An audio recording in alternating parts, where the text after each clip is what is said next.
Ce mardi 29 juillet, le chef de l'État, Maréchal Mohamed Idriss Déby Itno, reçoit les 23 présidents des conseils provinciaux du pays.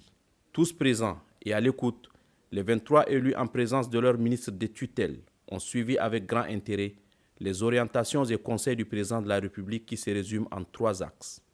Travail, abnégation et écoute des doléances de leur population qui les ont élus sur la base d'un programme.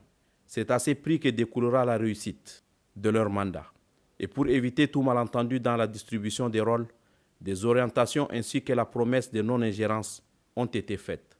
L'État ne va pas s'ingérer dans vos activités régaliennes. L'État ne peut être qu'un atout pour vous, une aide, vous soutenir, vous donner des conseils et veiller à ce que le texte de la République soit respecté. Et tout début a ses difficultés. Je vous demande d'être fort, je vous demande d'être concentré. Il faut toujours être opérationnel et travailler en harmonie avec les représentants de l'État. À travers la traduction dans les faits de la décentralisation, qui est un choix issu du dialogue national inclusif et souverain, le chef de l'État, Maréchal Mohamed Idriss Déby Itno, se veut de rapprocher l'État du citoyen, à renforcer les collectivités autonomes dans la gestion responsable des ressources locales.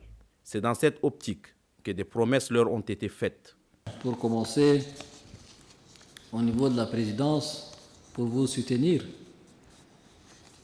nous allons, sur le budget de la présidence, doter tous les présidents du conseil des moyens roulants adéquats pour vous permettre de travailler, pour vous permettre de sillonner votre province. Et en ce qui concerne les autres, bon, après ça, vous allez...